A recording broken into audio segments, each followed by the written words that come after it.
First ever factory outlet Mukunda jewelleries KBHP Somajiguda Suchitra Hanamkonda Kothapet Chandanagar Khammam. నమస్కారం.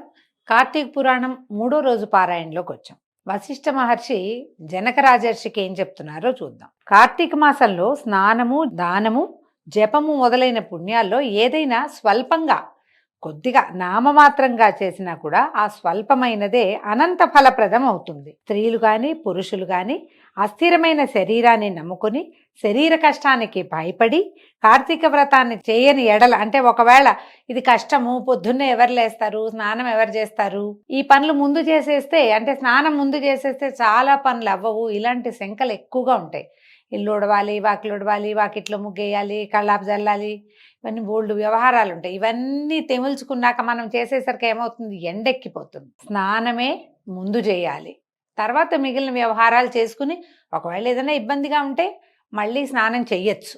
కానీ ఇప్పుడు మనం ఏం చేస్తాము, శరీర కష్టం ఒకటి, ఈ పొద్దున్నే చలికాలం కదా, చలి వచ్చేస్తుంది కార్తీకం వచ్చేసరికి, ఈ ఊహ చేస్తాం. ఆ ఊహే తప్పని చెప్తున్నారు. ఊహ చెయ్యొద్దు, ప్రయత్నం చెయ్యండి, కొంచెమైనా సఫలం అవుతుంది. ఆ సఫలమైన కాస్త ప్రయత్నమైనా అనంతమైన పుణ్యాన్ని ఇస్తుందని చెప్తున్నారు.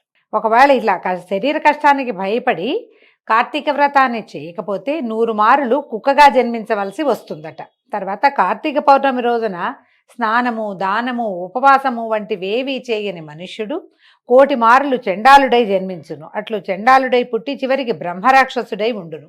ఈ విషయం మీద ఒక పూర్వగాథ ఒకటి ఉన్నదట. ఇంతకుముందు జరిగిన కథ చెప్తున్నారు. ఈ ఇతిహాసము తత్వనిష్ఠుడనే ఒక బ్రాహ్మణాయనికి చెందింది.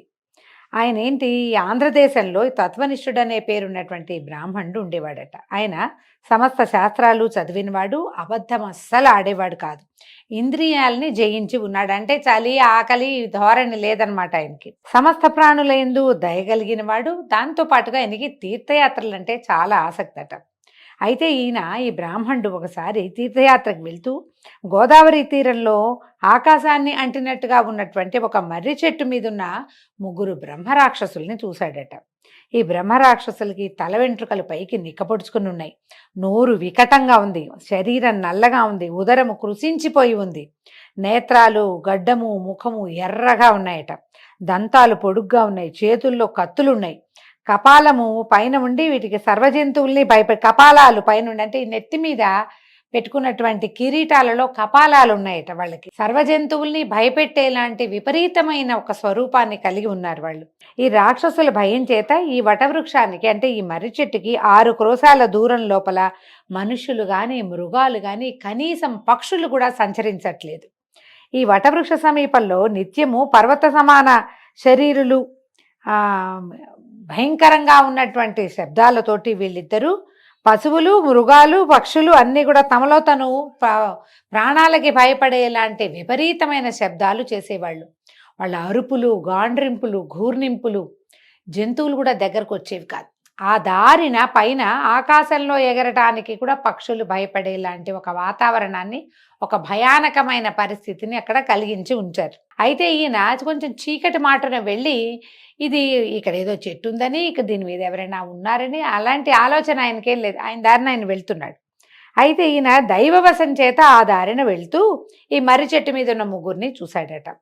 ఈ తత్వనిష్ఠుడైనటువంటి బ్రాహ్మణుడు, ఆయన పేరు అదే, ఆయన గుణం కూడా అలాంటిది అనమాట. వాళ్ళని చూసి భయపడి లోపల హృదయం చెలించిపోయి లోపల శోకం కలిగింది. అయ్యో, ఇలాంటి వాళ్ళ దర్శనం అయింది ఏమిటా అని చికాకు పడుతూ శ్రీహరి పాదార విందాలని స్మరిస్తూ, దేవదేవేశ నన్ను రక్షించు, లోకేశ నన్ను కాపాడు, నారాయణ నన్ను పాలించు, అవ్యయ నా మొర ఆలకించు, సర్వభయాల్ని నశింపచేయగలిగినటువంటి దేవాధిదేవ నా భయాన్ని తీసేయి, నువ్వే తప్పిస్తే నాకు ఇంకో దిక్కులేదు, నన్ను కాపాడు అని గజేంద్రులాగా హరిని గురించి మొరపెట్టుకొనుచు రకరకాల స్తోత్రాలు చదువుతూ గబగబా వెళ్తున్నాడు. మరి పరుగు కాదు, పరుగుకి కూడా, పరిగెత్తడానికి కూడా ఆయన శరీరం సహకరించట్లేదు. కానీ గజగజలాడుతూ వణుకుతున్న వాడి పరుగు ఎలా ఉంటుంది అట్లా తప్పటడుగులు తొట్టుపడుతూ ముందుకి వెనక్కి అవుతూ దబదబా నడుస్తుంటే ఈ దూరం నుంచి చూసినటువంటి రాక్షసులు, బ్రహ్మరాక్షసులు, మానవుడెవడో వస్తున్నాడు, వీడిని భక్షిద్దామని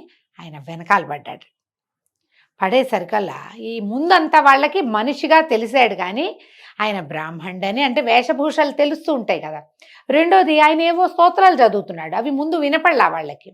బాగా 10 అడుగులు ముందుకు వెళ్ళేసరికల్లా ఈ బ్రాహ్మణుడి సమీపానికి వెళ్ళేసరికి అతని దర్శనము, అతను చేస్తున్నటువంటి హరికథా గానము తాలూకు శ్రవణము రెండు కలిగి ముగ్గురికి జాతి స్మృతి కలిగిందట. తాము ఏ జాతికి చెందిన వాళ్ళము, అంతకు ముందు ఎలా ఉండేవాళ్ళం, ఏ పరిస్థితుల వల్ల తాము ఈ రకమైన విపరీత స్వరూపాల్లోకి మారామో అది వెంటనే వాళ్ళకు ఒక సినిమా రీల్ లాగా తెలిసిపోయింది. తెలియంగానే ఏం చేశారట, వెనక నుంచి పరిగెత్తుకొస్తున్న వాళ్ళు, వెనక నుంచి అంటే ఆయన ముందు నుంచి వస్తున్నారు కదా, వెళ్ళి ఏం చేశారంటే ఆయన కాళ్ళ మీద పడిపోయారు. ఆయనకి ఎటు ఎలాలో తెలియటం లేదు, చెట్టు మీదుగానే ఆయన వస్తున్నాడు, వాళ్ళు ఎదురొచ్చారు. కాళ్ళ మీద పడి అనేక విధాలుగా దండాలు పెట్టి అంజలి దోశలు ఇట్లా ఒగిలి నమస్కారం చేసుకుంటూ ఇలా అడిగారట, బ్రాహ్మణోత్తమ, నీ దర్శనం వల్ల మేము పాపరహితులమయ్యాం. నువ్వు వచ్చుట చేత మాకు ఉపకారమే జరిగింది. మహాత్ములు జీవించుట జంతువుల ఉపకారం కోసమే కదా నాయన. నువ్వు యాత్ర చేయటం, నీలాంటి మహానుభావుడు లోకయాత్రకి వెళ్ళటం మమ్మల్ని ఉద్ధరించటానికే అని చెప్పి పరిపరి విధాలుగా నమస్కారాలు చేసి ఏమిటేమిటో పొగుడుతూ దండాలు పెట్టారు.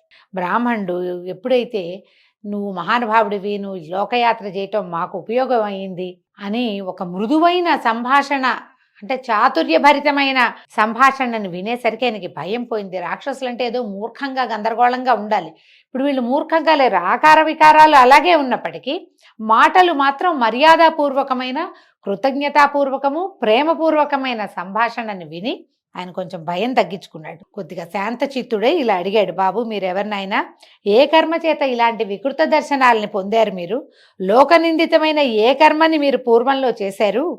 మీకు భయం పోయే కాలం వచ్చింది కనుక భయాన్ని వదిలిపెట్టి సర్వము మీ విషయాలన్నీ నాకు తెలియజేయండి అని అడిగాడు. అప్పుడు రాక్షసులు తాము చేసినటువంటి నింద్య కర్మలను వేరువేరుగా తలుచుకుని పరిపరి విధాలుగా దుఃఖిస్తూ బ్రాహ్మణుడితోటి ఇట్లా చెప్పారు. మొట్టమొదట ఒకటి చెప్తున్నాడట, అయ్యా విను, పూర్వజన్మల్లో ద్రావిడ దేశంలో మందరం అనే ఒక గ్రామానికి చెందిన గ్రామాధికారిని నేను. బ్రాహ్మణులలో పరమనీచుణ్ణి, కఠినంగా మాట్లాడేవాడిని. ఇతరులను వంచే మాటలు మాట్లాడడంలో నా అంత ప్రావీణ్యం నా కాలంలో ఎవ్వరికీ లేదు. మా కుటుంబ లాభం కోసం సాటి బ్రాహ్మణుల ధనాన్ని నేను ఎంతో అపహరించాను. బంధువులకి కానీ బ్రాహ్మణులకి కానీ ఏనాడు ఒక్కనాడు కూడా భోజనం పెట్టి ఎరగను.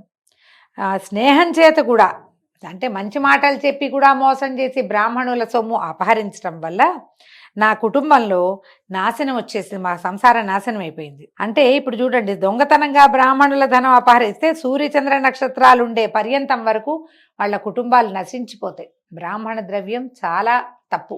ఇప్పుడు ఈ కాలాన్ని గురించి మాట్లాడాలండి. ఇలాంటప్పుడు పూర్వకాలంలో బ్రాహ్మణులు ఇతర జాతుల చేత పోషింపతగిన వారుగా ఉండేవారు. అలా ఎందుకు జరిగేది? ఈ బ్రాహ్మణులు తమ నిత్య నైమిత్తిక కర్మలు లోకహితం కోరి చేసేవాళ్ళు. వాళ్ళు చేసే పూజ కానీ, యజ్ఞం కానీ, హోమం కానీ అవన్నీ కూడా లోకోపకారం కోసమే, కేవలము లోకానికి ఉపకారం. అందుకని రాజులు ప్రత్యేకంగా బ్రాహ్మణుల్ని పోషించేవారు. మరి వీళ్ళ వల్లే కదా యజ్ఞం జరుగుతుంది, యజ్ఞం వల్లే వర్షం వస్తుంది, యజ్ఞం వల్లే పంటలు పండుతాయి, యజ్ఞం వల్లే ఋతువులు సక్రమంగా నడుస్తాయని ఆ కాలం నమ్మేది. అప్పటి పద్ధతులు అవి. అందువల్ల ఈ బ్రాహ్మణుల్ని పోషించటానికి రాజు ప్రముఖంగా పోషకుడు అయినప్పటికీ మిగిలిన అన్ని జాతుల వాళ్ళు బ్రాహ్మణుల్ని విశేషంగా సేవించేవారు. వారి సొమ్ముని ఒక్క నలకంత చీమ తలకాయంత బంగారాన్ని, బ్రాహ్మణ ద్రవ్యాన్ని అపహరించిన ఇక జన్మజన్మల పాటు వాళ్ళ వంశం నిర్వంశమైపోవటమే అలా చెప్పేవాళ్ళు. వీడు ఈ మునసబుగా ఉన్న ఆయన తను స్వతహాగా బ్రాహ్మణుడైనప్పటికీ సాటివారి ద్రవ్యాన్ని నయాన భయాన వంచి మోసపుచ్చి అపహరించడం వల్లే వాళ్ళ వంశం సంసారం నాశనమైపోయింది. అయితే ఆయన దాని తర్వాత మృతి చెంది అనేక యమబాధలు పొంది ఆ దోషం చేత భూమి యందు బ్రహ్మరాక్షసుడిగా జన్మించాను అని చెప్పి, నాయన ఓ బ్రాహ్మణోత్తమ, ఈ దోషం నశించే ఉపాయాన్ని విచారించి ఆలోచించి ఏదైనా చెప్పమని ప్రార్థించాడు. రెండో అతను ఏం చెప్తున్నాడు, అయ్యా నేను ఆంధ్రదేశంలో ఉండేవాడిని, నిత్యము అమ్మా నాన్నలతోటి పోట్లాడుతూ వాళ్ళని దూషించేవాళ్ళని, నాకు అది చేయలేదు ఇది చేయలేదు, అంత పెంచలేని వాళ్ళు ఎందుకు అన్నారు ఇలాంటి మాటలు మాట్లాడతాం, అవన్నీ పచ్చిపాపాలు, చేయకూడదు ఆ మాటలు. అలా మాట్లాడిన వాళ్ళకి ఏం దశ వస్తుందో చెప్తున్నారనమాట. అదే కాకుండా భార్య పిల్లలు మేమేమో షడ్రసోపరితమైన అన్నం తిని మా తల్లిదండ్రులకు మాత్రం చద్దన్నం పెట్టించేవాడిని. బంధువుల్లో కానీ బ్రాహ్మణులకు కానీ ఒక్కనాడైనా అన్నం పెట్టిన వాడిని కాదు. తర్వాత విస్తారంగా ధనార్జన చేశాం, బాగా సంపాదించాను. అయితే క్రమంగా ఏమైంది, ఎప్పటికప్పుడు మా ఇంట్లో ఏదైనా వండుకున్నా కూడా ఆ పూట పెట్టకుండా దాన్ని మర్నాడు పెట్టేవాడిని. అంటే నా బుద్ధి విస్తరించింది. ఏదో ఉన్న చద్దన్నం పెట్టడం కాదు, అన్నాన్ని సర్దిపరిచి అమ్మా నాన్నకి పెట్టాలనే దుర్బుద్ధి పెరిగిపోయింది నాకు. కాబట్టి ఆ తర్వాత నేను చనిపోయిన తర్వాత యమలోకంలో 8 యుగాల వరకు యమబాధల్ని పొంది చివరికి బ్రహ్మరాక్షసుండై భూమి యందు జన్మించాను. ఓ బ్రాహ్మణోత్తమ, ఈ పాపాన్ని తొలగించుకునే ఉపాయాన్ని చెప్పి నన్ను కడతీర్చు తండ్రి, ఈ బ్రహ్మరాక్షస జీవితం మా వల్ల కావటం లేదని దుఃఖపడుతూ ప్రార్థించాడట.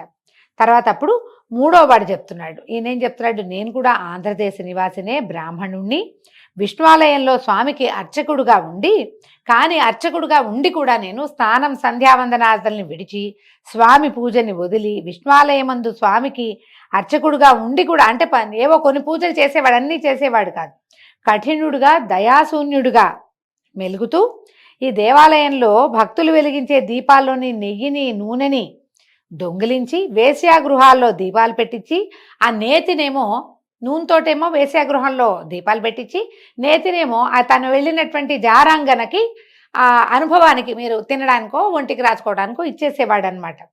తర్వాత దేవతా నివేదితాన్నాన్ని కూడా దొంగిలించి రేపు వండండి అయ్యగారు అని ఏదైనా ప్రసాదానికి వస్తువు తెస్తే అది పట్టుకుపోయేవాడట. ఇంటికి పట్టుకెళ్ళి వేశ్యలకి భుజింపజేసి వారితో కలిసి తిరుగుతూ ఉండేవాడిని. ఈ దోషం వలన నరకాలయందు అనేక యాతల్ని అనుభవించంటే నానావిధ నరకాలు, కొన్ని రౌరవము అది ఉన్నాయి కదా, ఇన్ని నరకాలయందును పడి అన్ని నరకాలని అనుభవించి తర్వాత భూమిలో పుట్టి అనేక నానాయోనుల యందు జన్మించి చివరికి బ్రహ్మరాక్షసుడిగా పుట్టి ఈ మర్రి చెట్టు మీద ఉన్నాను. కాబట్టి నువ్వు సమస్త భూతముల యందు అకారణంగానే నీకు దయా కరుణ ఉండే మనస్తత్వం కలిగిన వాడివి, నన్ను రక్షించు బ్రాహ్మణోత్తమ అని పాదాలు పట్టుకున్నాడు మూడో బ్రహ్మరాక్షసుడు. ఈ తత్వనిష్ఠుడు అనే బ్రాహ్మణుడు ఈయన నిదానంగా ఆలోచించి వీళ్ళ మాటలన్నీ విని ఏమన్నాడంటే కొంత ఆశ్చర్యాన్ని కూడా పొందాడు. మానవులు ఎంత పరిపూర్ణ జీవితాన్ని అనుభవించేందుకు అవకాశం ఉంది. సర్వోత్కృష్టమైన జన్మ మానవ జన్మ. అది లభించిన తర్వాత ఆ శరీరంతో మంచి పనులు చేయకుండా రకరకాల చెడ్డ పనులు చేసి చివరికి నానాయోనులు యందు పొండి ఎన్నో నరకంలో యాతనా శరీరంతో బాధలు అనుభవించి అయినా కూడా ఆ కర్మలు తీరక చివరికి ఇలాంటి దౌర్భాగ్య జీవితాన్ని పొంది బ్రహ్మరాక్షసులుగా ఉంటే వాడికి స్పృహ ఉంటుంది, కనపడ్డ వాళ్ళని విరుచుకుని తినేస్తాడు. ఆ పాపంతో ఎన్ని కోట్ల జన్మలు మళ్ళీ ఇలా దిక్కుమాల దౌర్భాగ్యపు జీవితాలు గడుపుతారు అని ఆశ్చర్యపోతూ, నాయనా మీకేం భయం లేదు, మీ దుఃఖాన్ని పోగొడతాను, నేను కార్తీక స్నానార్థం వెళ్తున్నాను, మీరు కూడా నాతో పాటు రండని వాళ్ళని వెంబడబెట్టుకుని ఈ గోదావరి నదీ తీరంలో వాళ్ళని వెనకాల తీసుకెళ్ళి బ్రహ్మరాక్షసుల నిమిత్తం సంకల్పం చెప్పి తను కూడా స్వయంగా ముందు స్నానం చేసి తర్వాత వాళ్ళతోటి కూడా స్నానం చేయించి వాళ్ళ బ్రహ్మరాక్షసత్వాన్ని పోగొట్టాడు.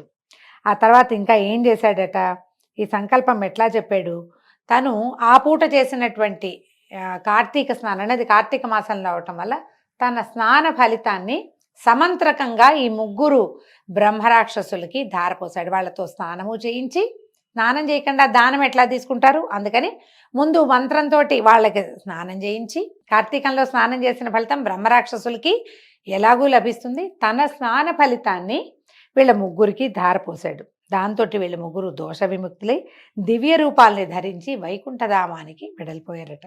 ఇప్పుడు చెప్తున్నారు మహర్షి, ఓ జనక మహారాజా విను, మోహము చేత కానీ అజ్ఞానము చేత కానీ కార్తీక మాసమందు సూర్యోదయ కాలమందు కావేరీ నది ఎందు కానీ గోదావరి నది ఎందు కానీ ఏ నది ఎందైనా సరే, ఎలాంటి నదైనా సరే స్నానం చేసిన పిమ్మట శ్రీ విష్ణు పూజను చేసిన వాడికి 10,000 యజ్ఞములు చేసిన ఫలితం కలుగుతుంది. ఇందులో సందేహం లేదు. ఏదో ఒక ఉపాయం చేత కార్తీకమందు నదీ స్నానము తప్పక చేయవలను.